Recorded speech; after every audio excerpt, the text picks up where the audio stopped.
সন্তান হওয়ার দোয়া জানতে চাই। চুল ময়লার ঝুড়ির ভেতর আর গোসলের সময় টয়লেটের ভেতরে ফেলা যাবে কিনা? সবসময় দুশ্চিন্তাগ্রস্ত অবস্থায় থাকি, এ থেকে মুক্তির উপায় কি? আমার নামাজে মন বসে না, কি করব? আমার সবকিছুতে অশান্তি লাগে, এ থেকে করণীয় কি হতে পারে? কি কি আমল দ্বারা দোয়া কবুল হবে? না ঘুমিয়ে রাত 11টার দিকে তাহাজ্জুদ পড়া যাবে কিনা? আমার দাদি শাশুড়ি অনেক বয়স্ক, উনি টয়লেটে পেশাব করেন না, আমাদের গোসলের জায়গায় পেশাব করেন, পানি দিয়ে অবশ্য ধুয়ে দেওয়া হয়, এখন সেখানে কি ওযু হবে? আকিকা না দিলে কোনো সমস্যা হবে কিনা? গাছের মেহেদি পায়ের নখে দেওয়া যাবে কিনা? আমার দাড়ি এক মুষ্টির কাছাকাছি কিন্তু অসমান, অর্থাৎ বড় ছোট হয়ে বাড়ে, সেক্ষেত্রে কি কেটে সমান করা যাবে?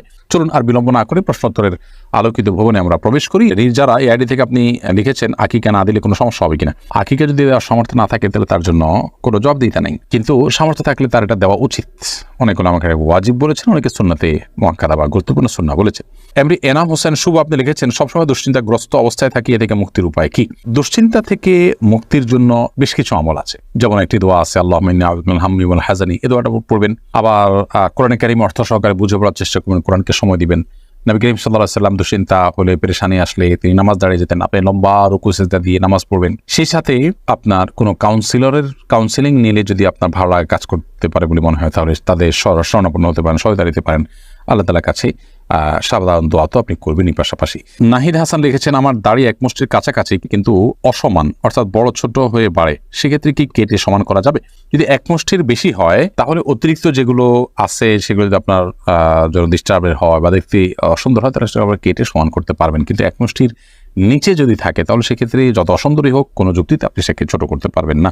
আমার সবকিছুতে অশান্তি লাগে, এ থেকে করণীয় কি হতে পারে? দেখুন, আপনি যদি ডিপ্রেশনে ভুগে থাকেন তাহলে ডিপ্রেশন থেকে বাঁচার যে আমলগুলো আছে সেগুলো করবেন। কোরআনটা একটু ভালো করে পড়ার চেষ্টা করুন। আল্লাহুম্মা ইন্নী আউযু বিকাল হাম্মি ওয়াল হাযান ওয়া আউযু বিকাল আজজি ওয়াল কাসাল ওয়া আউযু বিকাল বুখলি ওয়াল জুবন ওয়া আউযু বিকাল গালাবাতিদ দাইনি ওয়া কাহরিল রিজাল। এই দোয়াটি পড়তে পারেন, যেখানে ডিপ্রেশন থেকে বাঁচার জন্য আল্লাহর কাছে পানা চাওয়া হয়েছে। এর বাইরে ডিপ্রেশন দূরের জন্য কোনো ভালো কাউন্সিলিং নিতে পারেন। যে সমস্ত ডাক্তাররা আপনার এই ধরনের ক্ষেত্রে হেল্প করে তাদের শরণাপন্ন হতে পারেন, এবং আপনার অশান্তির ধরন কি, প্রকৃতি কি, সেটা জানা গেলে সেটা নিয়ে হয়তো আরো বিস্তারিতভাবে আপনাকে কেউ পরামর্শ দিতে পারবেন। আপনি সেরকম কারো কাছে যাওয়ার চেষ্টা করুন। এমডি আব্দুল আলিম সুজন আপনি লিখেছেন না ঘুমিয়ে রাত 11টার দিকে তাহাজ্জুদ পড়া যাবে কিনা? তাহাজ্জুদ সাধারণত হুজুদ থেকে, যার অর্থ হলো ঘুম থেকে উঠে যে সালাত আদায় করা হয়, কিন্তু আপনি যদি এশার সালাত আদায় করার পর কোনো সালাত আদায় করেন 2 রাকাত 4 রাকাত তাহাজ্জুদের নিয়তে, তাহলে সেটাও এক প্রকারের তাহাজ্জুদ হবে, যদিও সেটা আক্ষরিক অর্থে যে তাহাজ্জুদের যে শব্দের অর্থ সেটা এখানে পাওয়া যাচ্ছে না, তারপর এটা এক প্রকারের তাহাজ্জুদ বা এটাকে কিয়ামুল লাইল বা রাত জেগে সালাত আদায় করা হিসাবে বিবেচিত করা হবে। বিধায় আপনি এটা করতে পারেন। অবশ্যই ভোর রাতে উঠার সামর্থ্য না থাকলে এই সময়ে সন্ধ্যা রাতে আপনি 2-4 রাকাত নামাজ পড়লে সেটা না হওয়ার চাইতে অবশ্যই ভালো, এবং সেটার কারণে আপনি এক ধরনের তাহাজ্জুদ অবশ্যই পাবেন। মিম খান আপনি আইডি থেকে লিখছেন আমার দাদি শাশুড়ি অনেক বয়স্ক, উনি টয়লেটে পেশাব করেন না, আমাদের গোসলের জায়গায় পেশাব করেন, পানি দিয়ে অবশ্য ধুয়ে দেওয়া হয়, এখন সেখানে কি ওযু হবে? যদি তিনি কোমরে প্যানে বসতে না পারেন তাহলে সেক্ষেত্রে এটা তো নিরুপায়, তিনি বিধায় এটা জায়েজ হতে পারে, কিন্তু আর বিকল্প কোনো পথ থাকলে সেটা সবচেয়ে ভালো হয়। যদি না থাকে তাহলে সেক্ষেত্রে এটা জায়েজ হতে পারে। এমনিতে সাধারণ অবস্থাতে যেটা ওযুর জায়গা, যেটা গোসলের জায়গা, ওখানে পেশাব করা হাদিসে নিষেধ আছে। অতএব সম্ভব হলে একটু সাইডে, যেখানে আপনার ওই যে পানি যাওয়ার যে ঢাকনাটা আছে, যে ছিদ্রটা থাকে, ওইটা কাছাকাছি বসায় করা হলো, একেবারে আলাদা করা হলো, এরকম করতে পারলে ভালো, বা কোনোভাবে যদি আলাদা করা যায় সেটা উত্তম, কিন্তু নিরুপায় হিসাবে এটি করার কারণে ইনশাআল্লাহ গুনাহ হবে না। আসান ভাই আপনি লিখেছেন আমার নামাজে মন বসে না, কি করব? কিন্তু আমি নামাজ ছাড়া আর সব ইসলামিক হুকুম আহকাম মেনে চলি, পর্দাও করি আলহামদুলিল্লাহ। ভাই হাসান হাবিব, নামাজে মন না বসা এটা হতে পারে নানা কারণে। প্রথমত গুনাহের কারণে মানুষের ইবাদতে মন বসে না, বিশেষ করে চোখের গুনাহ, চোখের জেনা থেকে আপনি বাঁচার জন্য আপনার চেষ্টা করুন। হালাল উপার্জনের প্রতি মনোযোগী হন, হারামের কোনো সংশ্লেষ থাকলে সেটি থেকে আপনি বেরিয়ে আসুন। সেই সাথে মনোযোগ নষ্টকারী যে বিষয়গুলো আছে, যেমন সোশ্যাল মিডিয়াতে আপনার দীর্ঘ সময় দেওয়া, এই জাতীয় বিষয়গুলো থেকে আপনি বেরিয়ে আসার জন্য সংকল্প করুন এবং চেষ্টা করুন। এরকম যদি করতে থাকেন ইনশাআল্লাহ তাআলা আল্লাহ তাআলা আপনাকে নামাজে মনোযোগী করবেন। সেই সাথে আপনি একটা দোয়া আল্লাহ তাআলার কাছে করবেন, আল্লাহুম্মা আইন্নি আলা যিকরিকা ওয়া শুকরিকা ওয়া হুসনি ইবাদাতিক। হে আল্লাহ, আপনি আমাকে সাহায্য করুন, আপনি আমাকে সাহায্য করুন, আপনার জিকির যেন আমি করতে পারি, আপনার শুকর যেন আদায় করতে পারি, এবং আপনার ইবাদত যেন উত্তম উপায়ে করতে পারি, এই তৌফিক দান করুন। চমৎকার একটি দোয়া, প্রত্যেক নামাজের পরে এই দোয়া পড়া সুন্নাহ। অতএব এটি আপনি পড়তে পারেন, আল্লাহুম্মা আইন্নি আলা যিকরিকা ওয়া শুকরিকা ওয়া হুসনি ইবাদাতিক। সেই সাথে নামাজে আপনি দীর্ঘ সময় ব্যয় করার চেষ্টা করবেন, অর্থাৎ 4 রাকাত নামাজ যদি আপনার সাধারণত 5-7 মিনিট লাগে, তো আপনি ইচ্ছাকৃত রুকু সিজদা প্রত্যেকটা রোকনকে একটু দীর্ঘ করার চেষ্টা করুন এবং সেটাকে 10-12 মিনিট আবার পারলে আর একটু লম্বা করার চেষ্টা করবেন। যত লম্বা করবেন তত আপনার মনোযোগ অটোমেটিকলি ইনশাআল্লাহ আসতে থাকবে। এরপরে মারিয়াম জামিলা আপনি লিখেছেন, গাছের মেহেদি পায়ের নখে দেওয়া যাবে কিনা? কোনো অসুবিধা নেই। আমরা অনেকে মনে করি মেহেদি এটা মাথায় বা দাড়িতে দিতে হয়, এটা বোধ হয় নখে দিলে অপমান হয়।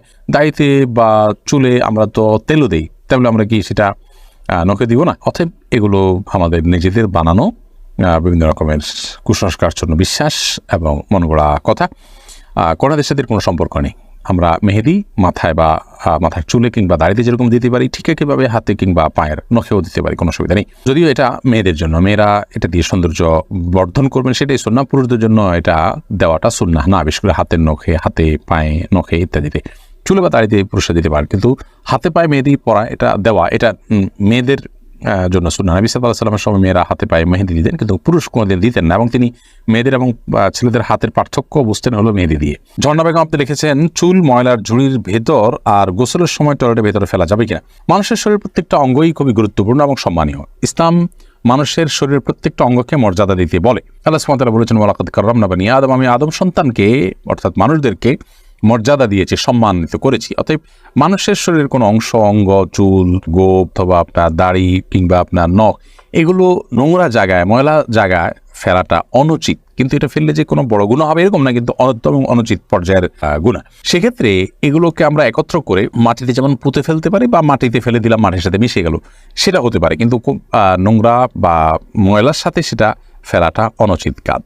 খুশবু এর থেকে লিখেছে, আপনি কি কি আমল দ্বারা দোয়া কবুল হবে? দোয়া কবুলের কিছু সময় আছে, সেগুলো দোয়া কবুলের জন্য গুরুত্বপূর্ণ। আবার দোয়া কবুলের জন্য দোয়ার আগে পরে দুরূদ পাঠ করা, আল্লাহর প্রশংসা করা, সেটা খুবই গুরুত্বপূর্ণ। হালাল উপার্জন করা আরও বেশি গুরুত্বপূর্ণ দোয়া কবুলের জন্য, এবং কায়মনোবাক্যে দোয়া করা, আল্লাহ কবুল করবেন সেই দৃঢ় বিশ্বাস রেখে দোয়া করা এবং মনোযোগের সাথে দোয়া করা, এগুলো দোয়া কবুলের জন্য অনেক গুরুত্বপূর্ণ বিষয়। আব্দুল্লাহ মামুন আপনি লিখেছেন, সন্তান হওয়ার দোয়া জানতে চাই। সন্তান হওয়ার দোয়া হলো, রব্বি হাবলি মিনাস সলিহিন, রব্বি হাবলি মিনাস সলিহিন, রব্বি লা তাদারনি ফারদা ওয়া আনতা খায়রুল ওয়ারিসিন, রব্বি লা তাদারনি ফারদা ওয়া আনতা খায়রুল ওয়ারিসিন, রব্বি হাবলি মিন লাদুনকা যুররিয়াতান তাইয়্যিবাহ ইন্নাকা সামিউদ দুআ। এই তিনটি দোয়া আল্লাহর নবী জাকারিয়া আলাইহিস সালাম এবং ইব্রাহিম আলাইহিস সালাম করেছেন, তাদেরকে আল্লাহ তাআলা তাদের বার্ধক্যে সন্তান দিয়েছেন। অতএব আমাদের সন্তানহীনতার কষ্ট লাঘব করবার জন্য এই দোয়াগুলো আমরা বিশেষ করে আল্লাহর কাছে পাঠ করতে পারি। রব্বি হাবলি মিনাস সলিহিন, আল্লাহ আমাকে নেক সন্তান দান করুন, আল্লাহ আমাকে একাকী রাখবেন না, আপনি সর্বোত্তম উত্তরাধিকারী, আল্লাহ আপনার পক্ষ থেকে আপনি আমাকে নেক সন্তান দান করুন, ভালো সন্তান দান করুন। এই দোয়া আমরা করতে পারি। এই দোয়া